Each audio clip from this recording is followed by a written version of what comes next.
All right, it is time for NFL Week 4 recap, and a week that had a lot of weird, intriguing, and some pretty good to go for it.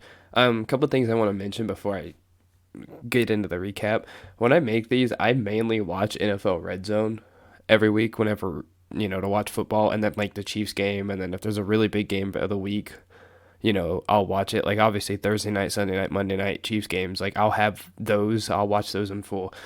Unless it's a big game that I really and truly care about, I mainly watch Red Zone. So if I miss something, I just want people to know that. So that way it's like, oh, you missed this. It's like, I know I probably miss a lot, but Red Zone, I personally think it's a great way to watch football. You get every game, you get it in quick spurts, and you get I prefer Red Zone than watching every game unless you care about a specific game, which, that's why I watch the Chiefs game, but I still have Red Zone on at the same time. But yeah, I just want people to know that I watch Red Zone. So yeah, that's why I miss probably quite a bit. And that so yeah, let's get into the review. We start with Thursday night football. The Bengals defeated the Jaguars 24-21. Joe Burrow had a fantastic game, throwing for 348 yards, 2 touchdowns. Tyler Boyd had 9 receptions, 118 yards, and CJ Uzma had 5 receptions, 95 yards, and 2 touchdowns. Jags Trevor Lawrence finally had a really good game that, he has something he can hang his hat on. He had 204 yards, 1 rushing touchdown. James Robinson had 18 carries, 78 yards, and 2 touchdowns. And this game was truly a game of two halves. I mean, the Jags in the first half, they could not be stopped. Their defense pitched the shutout. Their run game was, dominant. Trevor Lawrence, I mean, there's a couple things I think he could personally clean up. I think he, leaves the pocket way sooner than he needs to. I think he panics a little bit, but he made some nice throws. James Robinson is a beast of a running back. I think, offensively, I think if Trevor Lawrence and their offensive line can get a little bit better, I think they have a really good team. They went for a went for a touchdown at the end of the half on 4th and goal to go up 21-0. The Bengals stopped him. That probably swung the momentum a little bit, but I'm not a big fan of these teams going for it on 4th and short. I'm really not. But this was the one time that I did, just because if you look at the way that the Bengals were playing in the first half and the Jags were, going up 21-0 is nearly impossible to come back from, unless you're playing the Falcons. But, it's just, I personally, it was one decision that I actually liked. Maybe go for the field goal. But then you look at the second half and the way that the Bengals played, they came alive. Jamar Chase, Tyler Boyd, and CJ Uzma, they're great receivers for Joe Burrow. They had 4 straight scoring drives with 3 touchdowns and a field goal. They held the Jags to only 1 touchdown in the second half, and they dominated that. And then, Logan Wilson had a dominant game for the Bengals. So, I mean, for both teams, I think they had some good and some bad, but overall, for two young quarterbacks on Thursday Night Football, a standalone game, I think both of them played fantastic. And I think, they continue to play like this because both of these defenses, they both had moments to shine. Like, usually it's like, oh, one defense is bad. No, I think the Bengals defense truly played well in the second half, struggled in the first half. I think the Jaguars defense played solid in the first half. So this game was really good. And I think both of these quarterbacks in the future have both these quarterbacks have a future in the NFL. And then now we're on to the Sunday games. But before I mention the Sunday games, geez, can we just get rid of the AFC South? They're just as bad as the NFC East from last year. The AFC South is so bad. Titans, terrible. You have the Colts, terrible. Jaguars, I just talked about them. I wasn't disappointed in their performance, but they're not any good. And then, what's the last team that I'm missing? I'm missing one of them, the Texans. Texans are bad. Now, the only team there that the Titans are winning that division, and they're not terrible. They have chances of being good, but when I get into it, why don't we just do their games first? The Titans lost to the Jets in overtime, 27-24. Ryan Tannehill had 298 yards, a touchdown. Derrick Henry, 33 carries, 157 yards, a touchdown. Zach Wilson for the Jets had 297 yards, 2 touchdowns, an interception. Corey Davis had a big game against his former team, getting 4 receptions, 111 yards, and a touchdown. But it's just, what I'm trying to get at is this should have been a game the Titans won. I mean, early on in that game, they had 3 missed field goals, gave up 7 sacks. Some of them caused them to get out of field goal range, or causing them to go for field goals instead of, getting the ball out and possibly getting a first down or even a touchdown. Even after Derrick Henry had a massive game, it wasn't good. So the AFC South is completely terrible. But I'm not gonna, fault the Jets for the, or give any credit or take any credit from the Jets. Zach Wilson played a fantastic game. He had some beautiful passes. Robert Saleh was just like, all right, just let him go all out. I mean, what's the worst he can do? I mean, he's already had some of the worst games to start a season. So, I mean, I think this was the game where he just needed to go all out. And I personally think he had a fantastic game. Had one interception. If he plays like this, the future's going to look bright for him. In overtime, he let him down to get a field goal. The game could have ended in a tie if the Titans didn't miss that last second field goal. But I'm happy for the Jets to get this win. I mean, I hope that laughing stock, tag of theirs is gone. But man, this AFC South is terrible. And I just want to also say congrats to the Jets on getting to the first win of the season. Zach Wilson, finally a game that I'm impressed with and can't take a full dump on his performance. Next game, we had the Chiefs-Eagles. Chiefs won 42-30. Mahomes had a really nice game, 278 yards, 5 touchdowns. Still got to get rid of those interceptions. It kind of stinks to see those because that's not characteristic of him. He only had 6 incompletions the entire game. That was a cool stat, 5 touchdowns and only 6 incompletions. Tyreek Hill, gosh, did he just have the quietest 11 receptions, 186 yards, and 2 touchdowns? Or was it 2 or 3 touchdowns? Shoot. I think it was 3. 3 touchdown game. I mean, it was the quietest, massive game I've seen anybody have all year. And then Clyde, they finally were just like, you have fumble issues. We're not going to hold that against you. He had 14 carries, 102 yards. And then Jalen Hurts, he had a really good game offensively, had 387 yards, 2 touchdowns. And Devontae Smith had 7 receptions, 122 yards. And, I mean, to take away this game, to start, the Chiefs' offense just clicked. There was no stopping it. They had 7, real drives, excluding the kneel downs, 6 touchdowns, 1 interception. Obviously, we want that interception to be gone. But scoring a touchdown on 6 drives, 6. They could not be stopped. And it wasn't just deep shots either. They had the ball, 8, 9, 10, 11, 12 plays before they score. So the Chiefs, offensively this game, they definitely got right offensively and eliminated, the big mistakes. And then obviously letting Clyde have a good day rushing the ball. And then Tyreek Hill just having a massive game.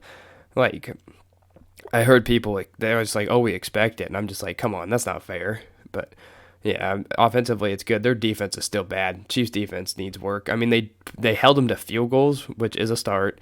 But the Eagles could just move the ball at will. There was no stopping the Eagles' offense. The Eagles hurt themselves more than the Chiefs, got to them, And then, there was some bright spots. They did get a couple stops on the Eagles to get the ball back. I think the interception that the Chiefs had, it only led to a field goal. So, that's a plus. Only giving up 3 touchdowns in the red zone instead of 100%. The defense was 3 of 8 touchdown-wise in the red zone, so that's a good start. Mike Dana, 2 sacks. And another thing defensively the Chiefs need to do, they need to move Chris Jones back inside. I don't know why they thought moving him on the edge was a good idea, but it's not. He's better at disrupting the middle, so I think it's safe to say he needs to go back to the middle. But defensively, they need to tighten up. And for the Eagles, their offense, they had a good game. They only gave Sanders 7 carries. I don't know why they didn't run the ball against this Chiefs defense because they can't stop the run. So, yeah, the Chiefs with a pretty impressive win, finally winning and covering the spread. All right, the next game that we have is the Panthers-Cowboys. Cowboys won 36-28. Sam Darnold for the Panthers had 301 yards, 2 touchdowns. Passing, 2 rushing touchdowns, did have 2 interceptions, and DJ Moore had another really good game with 8 receptions, 113 yards, and 2 touchdowns. Dak Prescott, he had 4 touchdowns and only 188 yards, but their run game was really good. Zeke had 20 carries, 143 yards, and a touchdown. Tony Pollard had 10 carries, 67 yards, and I'm impressed with the Cowboys there. They controlled the game with their running game against a really solid run defense to start the season, and their run game could not be stopped. And then Dak had a very, very good game with 4 passing touchdowns. I think that's pretty cool how a solid top defense in the NFL, the Cowboys were able just to move the ball, do whatever they wanted. And then, Zeke finally had that big game that people were expecting from him. And then defensively for the Cowboys, I mean, Trayvon Diggs, Micah Parsons, like, Trayvon Diggs had 2 interceptions, and I know you're supposed to hate the Cowboys, but come on, man. How can you not do this? I mean, I'm more of a fan of Dak Prescott, I think, than the Cowboys, but, man, this Cowboys team has been fantastic throughout the year. And I still like the Panthers. Darnold is playing much better than he did in New York. I think they'll be better when Christian McCaffrey comes back, but, I mean, Carolina defensively had a tough task stopping that Cowboys offense. And I like both teams, but again, the Cowboys with a very impressive win. And, they might be a legit top 5 team right now. And so I have to make my top 5. And, man, I don't know who to put in there after this week. Next, we have the Giants-Saints. Giants beat the Saints, I think, in overtime, 27-21. Yeah, it was in overtime. Daniel Jones had 402 yards passing, 2 touchdowns, an interception. Kenny Golladay had a massive game with 6 receptions, 116 yards. And Saquon Barkley finally had a decent game, had 18 total touches and 127 total yards. For the Saints, Jameis Winston had 226 yards, 1 touchdown. Alvin Kamara had 26 carries, 120 yards, and Taysom Hill had 2 rushing touchdowns. But, I mean, what are the Saints doing? Why did they lose this game? I mean, they were back in the Superdome. Like, they're supposed to win this game. It's just, I don't know. I mean, Jameis Winston finally had a better game, stat-wise. Just wasn't throwing. I mean, he had more passing yards, everything else in this game. It wasn't enough. I don't know what the Saints were doing in this game. I mean, you got to give credit, I guess, to the Giants. They didn't give up, down 11, send it to overtime, and then, Jones and Saquon were hitting on big plays all day, along with Kenny Golladay, to help the Giants win in overtime. They led an impressive drive in overtime to win that game. So, I mean, I personally think Daniel Jones has potential to be good. I mean, I've seen it in 2 games. That Thursday night game against Washington and this game, like, he has a chance to be good. He has to limit turnovers. Like, I mean, he did have an interception, which he hasn't had many this year, but, I mean, he has to play a little bit better, I think, and I think the Giants could be a really good team because Daniel Jones, like I said, has potential. Next game, we have the Browns-Vikings. Browns won 14-7. Baker Mayfield had 155 yards. Nick Chubb had 21 carries, 100 yards. Kareem Hunt had 4 carries, 69 yards, and a touchdown. Kirk Cousins for the Vikings had 203 yards, a touchdown, and an interception. I mean, this was just a punt fest defensive battle. I mean, the only thing I got, Vikings offensive line is bad, needs work. Like I said, it was a defensive battle, so neither team could move the ball. Baker didn't play well. Kirk Cousins folded under pressure. We thought he was an MVP candidate to start the season. He's not anymore. This game just wasn't interesting. Browns figured out a way to pull it out, get the win. So, yeah, congrats Browns, they win.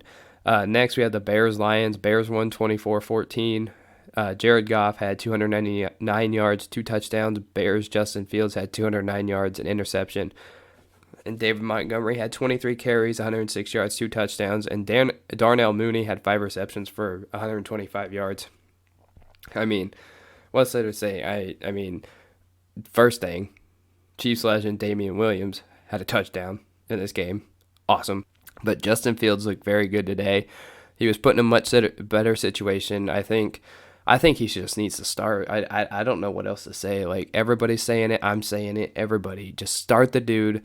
Let him get reps. Let him play, football. Like, just playing against his defense and, practice every week isn't going to help him because he knows their tendencies, knows what they're going to do. He needs to play, he needs to play and struggle against defenses every week like he did last week. And then, like he did against the Browns. And then this week he played a little bit better against a tough Lions team. I mean, they're not good. They play hard for Dan Campbell, but they're not a good football team. But they just need to get Justin Fields into the game, let him play some more.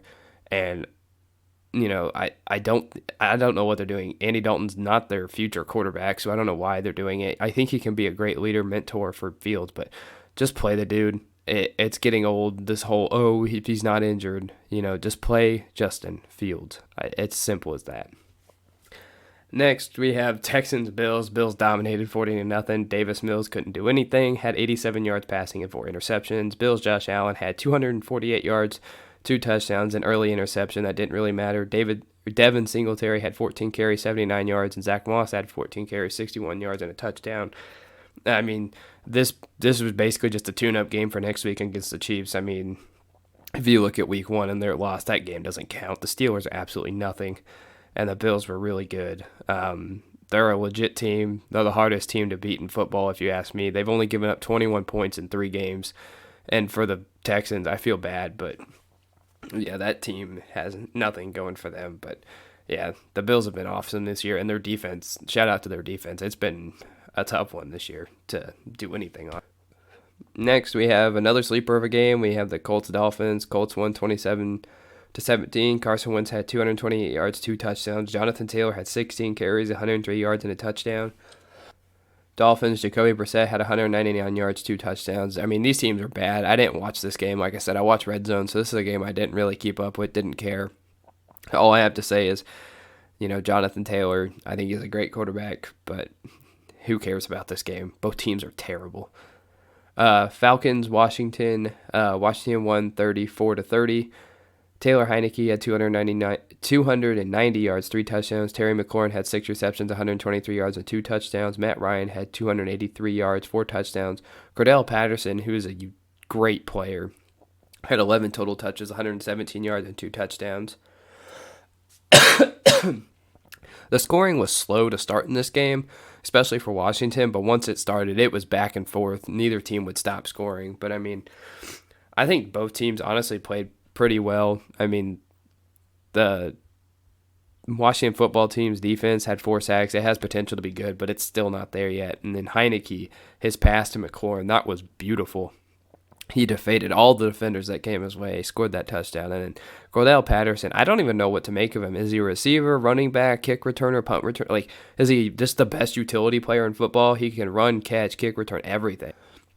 So I don't know what to make of the Falcons. I think they can score. I feel like they can score. It's just I think their defense just gives up too much towards the end of games. But yeah. The game was back and forth, close at the end. Washington won 34-30.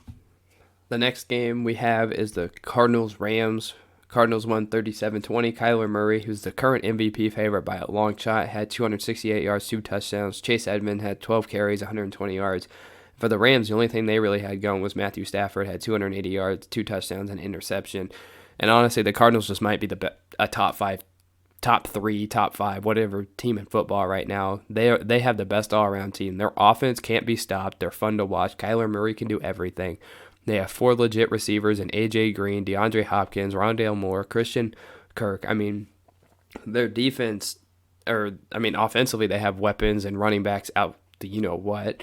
Defense is solid.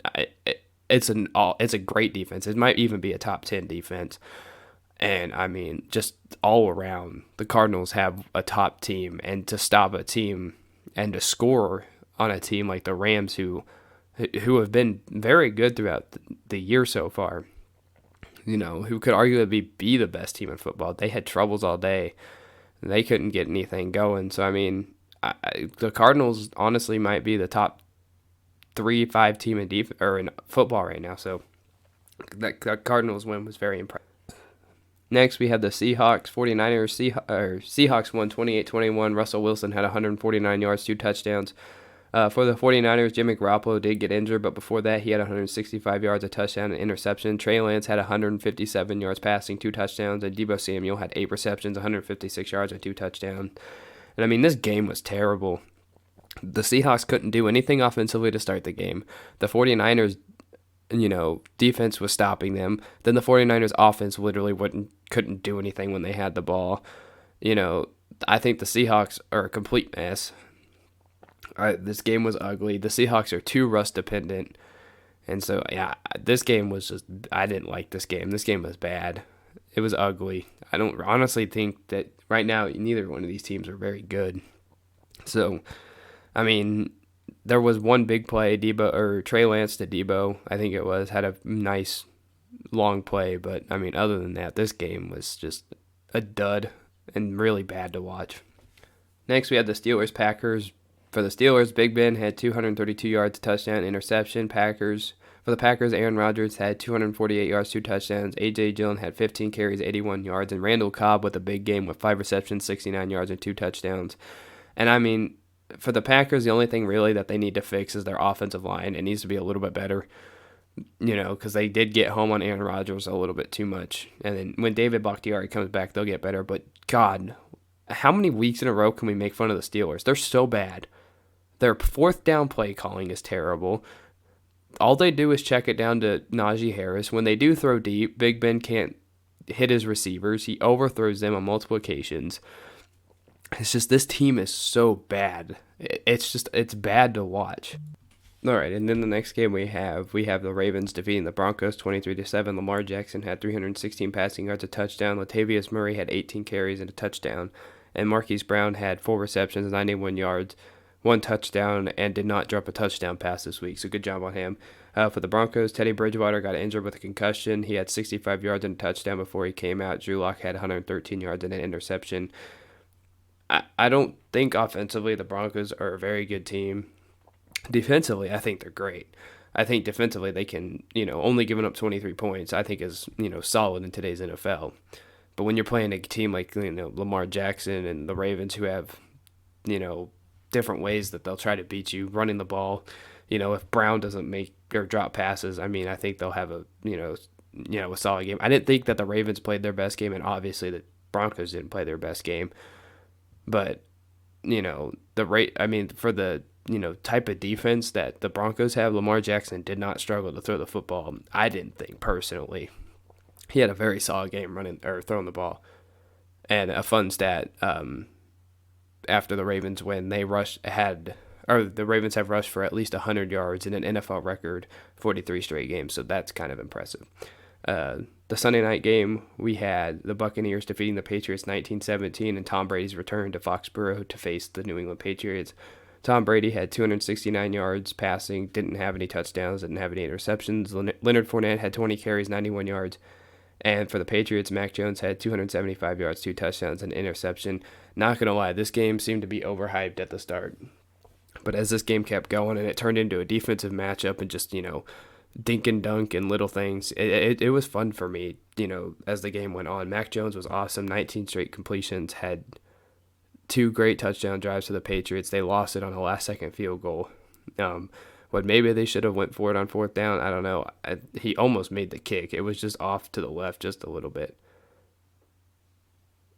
But, other than that, I think Mac Jones played a fantastic game. The Patriots defense came to play today. They went all out, did the best they could. And for Tom Brady, he broke the all-time passing record. I didn't think he had a very good game personally. At the end of the game, he got a PI call on their final scoring drive to get into field goal range to help them win. But yeah, for a revenge game, when we were expecting a blowout, the Buccaneers to dominate this game, I was quite impressed to see the Patriots hold their own. Mac Jones have a very solid game. And then and then on the Patriots defense, they have some stars. Like Matthew Judon had a great game for the Patriots defensively. So for a return game, for a game that was very low scoring, the score I don't think really determines how good this game really was. I think it was really good. Obviously some boring parts, obviously some iffy calls, and Tom Brady does his thing. Tom Brady, I think the emotions got to him, didn't have his best game, but I thoroughly enjoyed this game, and, Tom Brady got the best of Bill Belichick in his return. All right, and now we're on to the last game of the week. We have Monday Night Football. The Chargers defeated the Raiders 28-14. Derek Carr had not really a good game at all. He's honestly out of the MVP voting, or favorites, or voting, whatever you want to call it. He had 196 yards, 2 touchdowns, and an interception, was sacked 4 times. Like, he was under stress all night.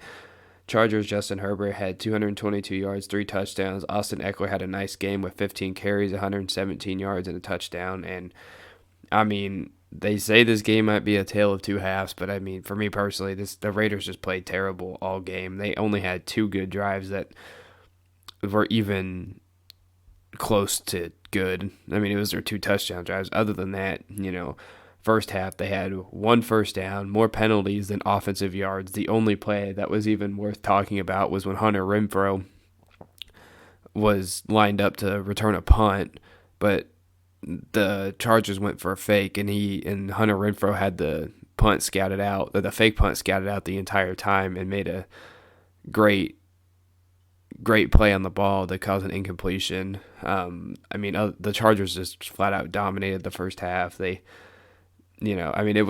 Chargers scored on the first drive and it became a punt fest. But I mean, if you look at it, they scored 14 points in the first half, and then from that, their defense just took over. I mean, in the second half, the Raiders tried to make it close, cut the score from 21-0 to 21-14, but after they got that second touchdown, they missed a field goal. The Chargers led down the field for another touchdown, and then Derek Carr had an interception at the end of the game.